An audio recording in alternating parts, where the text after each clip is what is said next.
Namaste, welcome to Sai Pathshala. நாம் இன்னைக்கு குரு சரித்திரம் சாப்டர் 6 பார்க்கலாம்.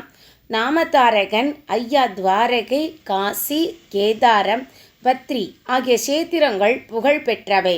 ஆகியால் ஸ்ரீபாதர் அங்கு சென்றார். ஆனால் அவர் கோகர்ணத்திற்கு சென்றார் என்று சொன்னீர்களே, அந்த இடத்தின் முக்கியத்துவம் என்னவென்று கூறுங்கள் என்று சித்தமுனியை வேண்டினான். அதற்கு சித்தமுனி, முன்பு ராவணனின் சிவபக்தியான தாய் கைகசி சிவலோகம் பெற நினைத்து தினமும் ஒரு புது பொன் சிவலிங்கத்தை பூஜை செய்து கொண்டிருந்தாள். ஒரு நாள் அவளுக்கு புது சிவலிங்கம் கிடைக்க பெறாததால் மண்ணால் ஒரு சிவலிங்கத்தை செய்து பூஜை செய்து கொண்டிருந்தாள். அந்த நேரம் பார்த்து அங்கு வந்த ராவணன், ஏன் மண்ணால் செய்த சிவலிங்கத்தை பூஜை செய்கிறாய் என்று கேட்டார். தினமும் ஒரு புது பொன் சிவலிங்கத்தை பூஜை செய்து வந்தால் சிவலோகம் பெறலாம். ஆனால் இன்று புது பொன் சிவலிங்கம் கிடைக்காததால் மண்ணால் ஆன இந்த லிங்கத்தை பூஜிக்கிறேன் என்று கூறினாள். அதற்கு ராவணன், ஏன் சிவலிங்கத்தை பூஜிக்க வேண்டும்? நான் என் பலத்தால் சிவனும் பார்வதியும் இருக்கும் அந்த சிவலோகத்தையே இங்கு கொண்டு வருகிறேன். இனிமேல்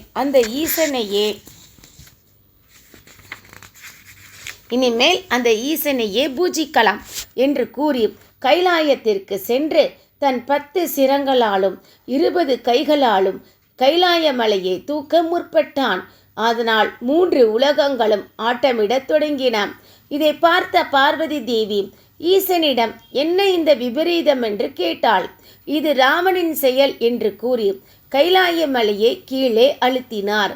அந்த மலையின் கீழ் இருந்த ராவணன் அதிலே நசுங்கினான். உடனே ஈசனை பக்தியுடன் நினைத்து அந்த பக்தியினால் எப்படியோ வெளியே வந்து தன் சிரத்தை வெட்டி வீணையாக செய்து, தன் ஒரு தோலை வீணை தண்டமாக செய்து, தன் குடலினை வீணையின் கம்பிகளாக செய்து அகண்டமான பக்தியுடன் ஸ்வர ராக சகீதமாய் சாமவேதத்தை பாடினான். அந்த பக்தி காணத்திற்கு மனமுருகி ஈசன் ராவணனிடம் சென்று, நீ என்ன வரம் வேண்டி இப்படி காணம் செய்கிறாய்? சொல், அந்த வரம் தருகிறேன் என்றார். உங்கள் தயவினால் எனக்கு எந்த குறையும் இல்லை. அந்த பிரம்மரே எனது ஜோதிடர், யமன் என் சேவகன், லக்ஷ்மி என் வீட்டில் வாசம் செய்கிறாள், சகல தேவதைகள் என் சேவகர்கள். அப்படிப்பட்ட என்னால் முடியாதது ஏதுமில்லை. ஆனால் நித்தமும் உங்களை சேவிக்கும் என் தாயின் விருப்பம் நிறைவேற உங்களுடன் இந்த கைலாயத்தை என் இலங்கைக்கு கொண்டு செல்ல வந்திருக்கிறேன். ஆகியால் நீங்கள் கைலாயத்துடன் என் நகருக்கு வர வேண்டும். அதுதான் என் கோரிக்கை, அதை நிறைவேற்றுங்கள் என்றான். அதற்கு ஈசன், ராவணா, இந்த கைலாயத்தை கொண்டு போய் என்ன செய்வாய்? அதற்கு பதிலாக என் ஆத்மலிங்கத்தை உனக்கு தருகிறேன். இதனால் உன் லங்கை கைலாயம் போல் பிரசித்தமாகும். நீ என்னை போல் மகிமையுடையவனாவாய் என்று கூறி ஆத்மலிங்கத்தை போகும் வழியில் எங்கும் வைக்காமல் நேராக உன் நகருக்கு கொண்டு போய் அங்கு பிரதிஷ்டை செய் என்று கூறி தன் ஆத்மலிங்கத்தை ராவணனிடம் தந்தார் ஈசன். அதை சந்தோஷத்துடன் பெற்றுக்கொண்ட ராவணன் ஈசனை வணங்கி இலங்கைக்கு பயணமானான். இதை பார்த்த நாரதர், ஐயோ, ஈசன் இப்படி ஒரு காரியம் செய்து ராவணனுக்கு மேலும் சக்தியை கொடுத்தாரே என்று நினைத்து இந்திரனிடம் சென்று நடந்ததை கூறி இருவருமாக பிரம்மாவிடம் சென்று ஈசன் செய்ததை சொன்னார்கள். அவரும் ஏதும் செய்வதறியாது விஷ்ணுவிடம் சென்று நடந்ததை கூறினான். ராவணன் ஆத்மலிங்கத்தை இலங்கையில் பிரதிஷ்டை செய்தால் அவனுக்கு வரும் சக்தியினால் உலகிற்கு நடக்க வரும் கேடுதனை உணர்ந்து மகேசனிடம் சென்று, ஏன் இப்படி செய்தீர்கள் என்றார். ராவணன் பக்தியினால் செய்த காணத்திற்கு உவந்து அதை கொடுத்தேன். அந்த நேரத்தில் இதனால் வரும் கேடுகளை நினைக்கவில்லை என்று கூறி எல்லாரும் விஷ்ணுவிடம் சென்று நடந்ததை கூறி, எப்படியாவது நீங்கள் தான் காப்பாற்ற வேண்டுமென்று வேண்டினார் மகேசன். விஷ்ணு சிறிது நேரம் யோசித்து, அந்த ஆத்மலிங்கத்தை ராவணன் இலங்கைக்கு கொண்டு செல்வதற்குள் அது வேறு எங்கேயாவது பிரதிஷ்டை செய்துவிட்டால் இந்த ஆபத்து நீங்கிவிடும் என்றார். திருமால் கணேசனை அழைத்து, யாராயிரம் ஒரு காரியம் ஆரம்பிக்கும் முன் உன்னை பூஜிக்கிறார்கள். ஆனால் ராவணன் அப்படி செய்யாமல் ஆனால் ராவணன் அப்படி செய்யாமல் ஈசனை துதித்து ஆத்மலிங்கத்தை பெற்றுவிட்டான். ஆகையால் இதற்கு ஒரே வழி, ராவணன் இலங்கை செல்வதற்குள் அவனிடம் ஒரு பாலகன் போல் செல். அதற்குள் நான் சூரியனை மறையச் செய்வேன். அந்த நேரத்தில் நாரதர் அவனிடம் குதர்க்கமாக பேசி லிங்கத்தை உன்னிடம் கொடுக்கும்படி செய்வார்.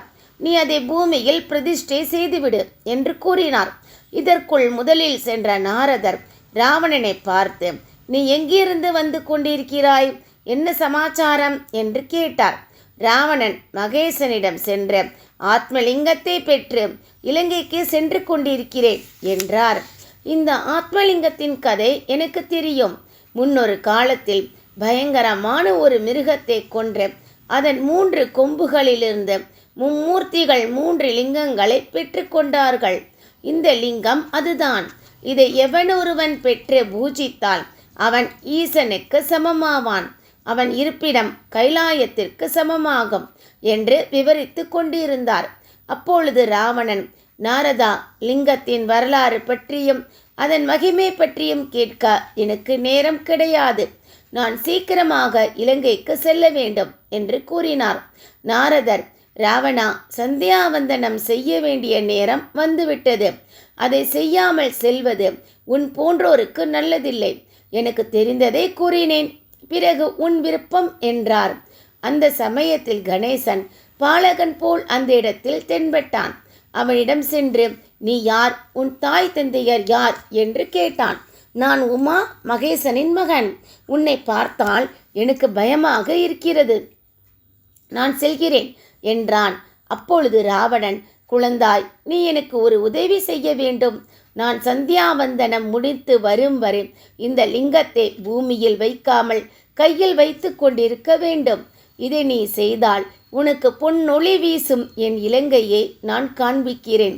உனக்கு இஷ்டமானால் நீ அங்கு தங்கலாம் என்றார். அரக்கர்கள் வசிக்கும் இலங்கைக்கு நான் வரமாட்டேன். அதுவுமின்றி மிக பழுவாக இருக்கும் இந்த லிங்கத்தை வெகு நேரம் என்னால் தாங்கி சுமக்க முடியாது. என்னை விட்டுவிடு, நான் செல்கிறேன் என்றார். உடனே ராவணன் அவனிடம் மன்றாடி லிங்கத்தை கொடுத்து சந்தியாவந்தனம் செய்ய புறப்பட்டான். அப்பொழுது அந்த பாலகன், என்னால் சுமக்க முடியாமல் நேரிடும் பொழுது 3 முறை உன்னை அழைப்பேன். நீ வரவில்லை என்றால் பூமி மீது வைத்து விடுவேன் என்று கூறினான். ராவணன் சென்று சந்தியாவந்தனம் ஆரம்பித்த உடனே கணேசன் 3 முறை ராவணனை அழைத்தான். ஆனால் சந்தியாவந்தனம் முடிக்காததால் ராவணன் வரவில்லை. இதற்காகவே காத்து கொண்டிருந்த கணபதி சொர்க்கத்தில் இருந்த தேவர்கள் எல்லாம் பார்த்து கொண்டிருக்கையில் ஸ்ரீ மகாவிஷ்ணுவை தியானித்து அந்த லிங்கத்தை பூமியில் ஸ்தாபித்தான். தேவர்களெல்லாம் பூமழை பொழிந்தார்கள். பிறகு வந்த ராவணன் இதை பார்த்த கணபதி மேல் கோபம் கொண்டு அடிக்கச் சென்றான். இதை பார்த்த கணபதி, என் அப்பாவிடம் சொல்வேன் என்று சொல்லி ஓடிவிட்டான். ராவணன் தனது 20 கைகளினால் மிக பலத்துடன் அந்த லிங்கத்தை பெயர்க்க முற்பட்டான். ஆனால் பூமி அதிர்ந்ததே தவிர லிங்கம் சிறிது கூட நகரவில்லை. மிக பலத்துடன் ராவணன் பெயர்க்க முற்பட்டும் வராததால் இந்த சிவலிங்கம் மகாபலேஸ்வரர் என்று பெயர் பெற்றது. ராவணன் கைகளில் ஏற்பட்ட அழுத்தத்தினால் பசுவின் காது போன்ற ரூபம் வந்ததினால் இந்த சேத்திரத்திற்கு கோகர்ண சேத்திரம் என்று பெயரும் வந்தது. ராவணன் என்ன செய்வது என்று அறியாமல் தவம் செய்ய சென்று விட்டான். ஈஸ்வரன் தன் பரிவாரங்களுடன் அங்கு குடிக்கொண்டிருக்கிறார். ஆகையால் சகல தேவதைகளும் அங்கு வந்து மகேசனை பூஜிப்பார்கள் என்று சித்தர் நாமதாரகனுக்கு கூறினார். நன்றி.